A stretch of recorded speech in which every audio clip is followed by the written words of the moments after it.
Well, hello there again, friends. Today is 4/12/2022, and today is the Odin Project Vlog Day 91.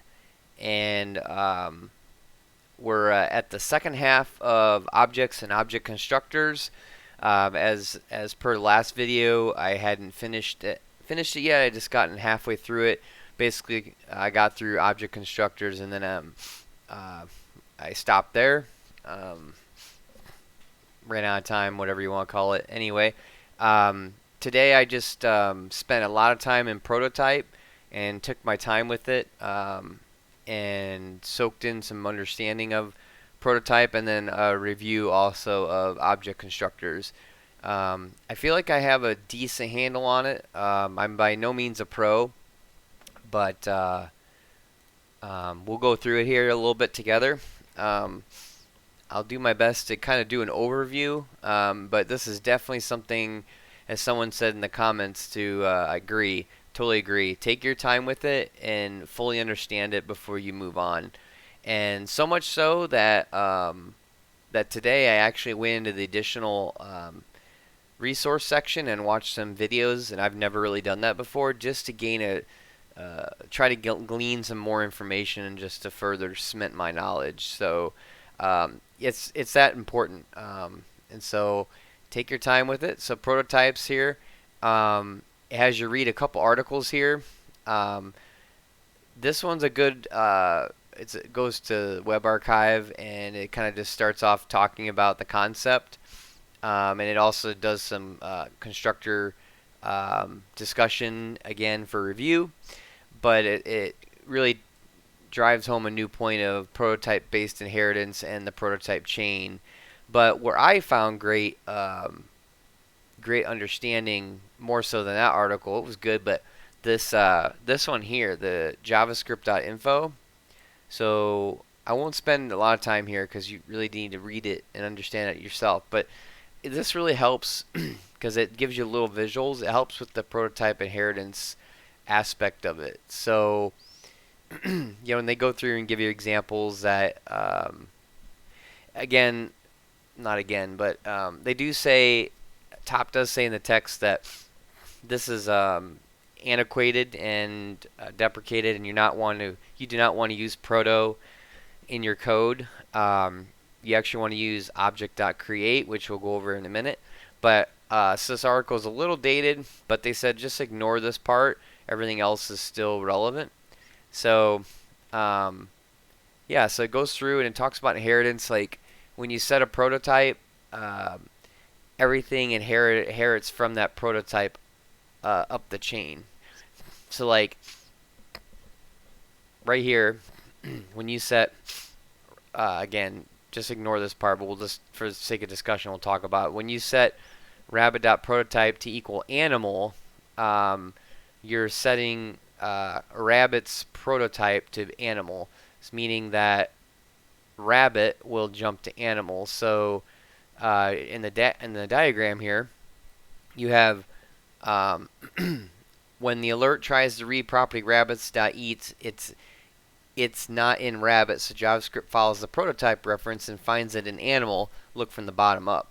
So right here, we're alerting and looking for rabbit.eats. So we go here, we see prototype set up for animal, because we go up here and we see there is a rabbit here, but there's no eats on this, so it's going to go to the prototype next. So it's going to go to animal. Oops, sorry, I hate that when that happens. It's something with my VM. Anyway, you'll see eats equals true here, and then that's how it gets to true. Because remember, it's prototyping, and it's prototyping through the inheritance. So even though it says animal, we're actually looking for we're actually doing this. It's not in there, but this dot eats would be rabbit dot eats, if that makes sense. And then rabbit dot jumps. So again, we're going through here. We find a rabbit in the code here, and then jumps is in there, so we have jumps.true. So that would be rabbit.jumps. It would be a true output. That's an example of not using prototype inheritance, and then the first one would be an example of using prototype inheritance to get the answer. Otherwise, if you didn't have inheritance set up, or if you didn't have prototyping set up on Rabbit, this would come back as undefined, because there is no eats under the Rabbit constructor or object here. So there's that. There's just many more examples of this. Again, I don't want to spend a ton of time. I don't want to make this a really long video because there is a lot to go through. And they talk about what writing doesn't use prototype. And there's just many more examples, getters and setters. Again, there's just a lot. And then they go into this, which is important. The interesting question may arise in the example above. What's the value of this inside set full value? This dot name and this dot surname written to user or admin. The simple answer is this is not affected by prototypes at all. So just think of like this in a nutshell. This dot anything, that this we kind of talked about in the last video. This represents your current object. So if you're, for example, just pulling that out, gosh darn it. So you have admin.fullname. So in this example, this will be admin. So if you see this dot name, which would be looking for the key of name under admin, because admin is going to be this, because that's your current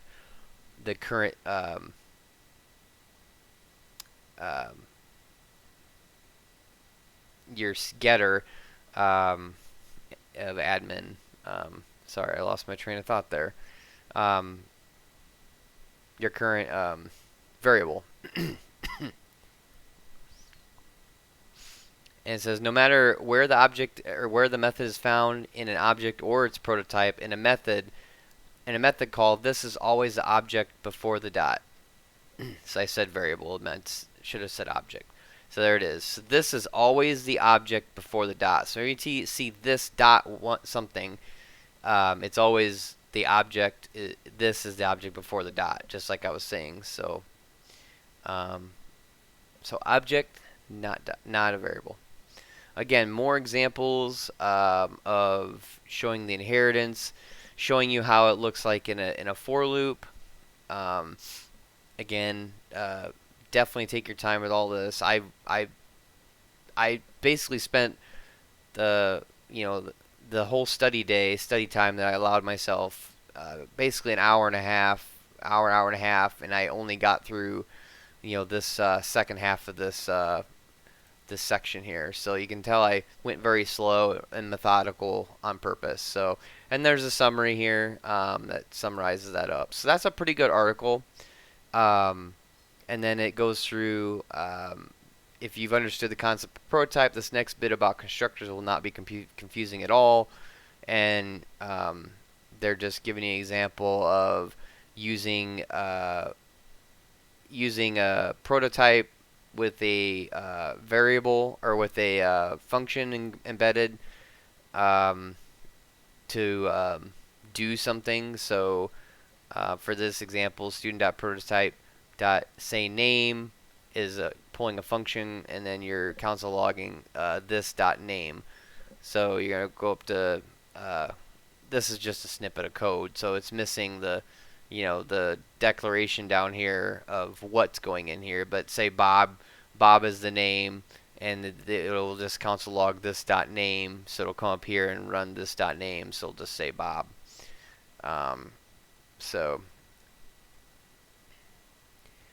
And this starts going over the recommended method for prototypical inheritance, which is object.create.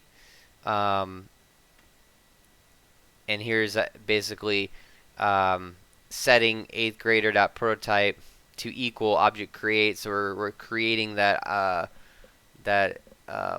object there with that call, the object create. This is in lieu of the prototype. So this is how we're creating the prototype. This is the new way, the best way to do it, and probably the only way in order to keep the JavaScript engine running optimally and correctly. And then in parentheses, you're going to announce your prototype that you're wanting to create. So it's going to create 8th grade prototype, 8th grader with a with a prototype called here, which is going to be called student.prototype.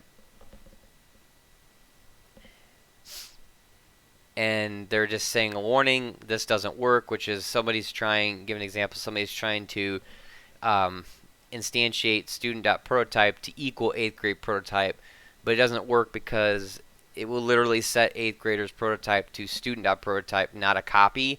So this creates a copy, as we've been talking about and learned if you've been reading. Again, I'm skimming a lot of this, but so this creates a copy of 8th grader as that prototype that we talked about. This does not. This actually changes the assignment of student.prototype to 8th grade. And it's a literal, so which could cause problems if you want to edit in the future. So don't do that. And instead consider doing something like this, where you either create a function, or you you come down here and you create the constant Carl equals, okay, so here's that new again. Here's where you're creating your object constructor, or calling it, and then it gets created up there with the 8th grader right here. So this would be like your object constructor, and then here is Carl.SaveName, and they're giving an example of how that doesn't work. I didn't flow through that correctly because excuse me. I'm tickling my throat. Sorry about that. So this is flowing through to show you an example of don't do this, and example that somebody did it again. And that, so when you come down here and you try to change, say you want to change excuse me, you want to change name to have something console logged out differently, that no longer works, because 9th grader has been changed here, or 8th grader has been assigned student prototype here, and then you changed it again here to 9th grader student prototype. So you changed it twice with the same information, instead of using instead of doing the object.create to create that copy. So instead of creating the copies, you're actually instantiating or changing the value assignment, which is not something you want to do. So probably did a terrible job explaining that, but anyway, there's additional resources. This is what I was saying. I watched some of these videos. I didn't read the other articles, but I watched a smattering of some of these videos just to further understand. And go down to the knowledge check here real quick. Write in sorry, I forgot to mute my phone. There we go. So write an object constructor and instantiate the object. So we already kind of went over that before a little bit today, but we also went over it in the last video. So here's how you when you have a specific type of object that you need to duplicate, like our player or inventory items, it's a better way to create them using an object constructor, which is a function that looks like this. So you create the function, you create your arguments or your parameters here. The arguments come into the parameters, and this dot, remember we already described that, this dot will be that current object, gets assigned to the name gets assigned to that, and the marker parameter gets assigned to the current object. This dot marker. And you'll be calling it with the keyword new. Sorry, I got to take a drink.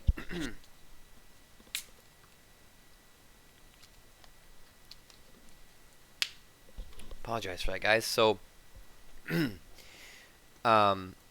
we have a player equals that news is calling the keyword new. We did go over this yesterday. So this is calling the constructor, and it's saying, okay, I'm creating a constant called player, and I'm calling the new keyword is calling player as a constructor, and I want to input Steve and X into it. And then it's just give an example that when you console log out player.name, you're going to get Steve because that's what you just put up in there. So basic stuff there. So it kind of duplicated the effort there in 2 videos. But describe what a prototype is and how it can be used. So we kind of already went over that. Yeah, we did just go over that in great detail. So I won't go over it again. I'm not going to read this to you, but this is the good start, and then definitely read those articles on that. We already explained prototypical inheritance, the do's and don'ts. Okay, so we just went over that. So essentially I just did the knowledge checks. So, and then if you click the explain what object.create does, it takes you right out here to the MDN article, and the object creator method, object.create method, creates a new object using an existing object as a prototype of the newly created object. So I know that sounds like a mouthful, but essentially what you're doing is you're saying, hey, I'm creating me, and I want it to create a prototype, basically, is what that's called. Create a prototype, and I want it to be of person. So I want me.person to be what I create the prototype inside of. So that's what that's going to do, and that's when it comes down here and says me.name is Matthew, so we want to assign name Matthew. Name is a property set on me, but not on person.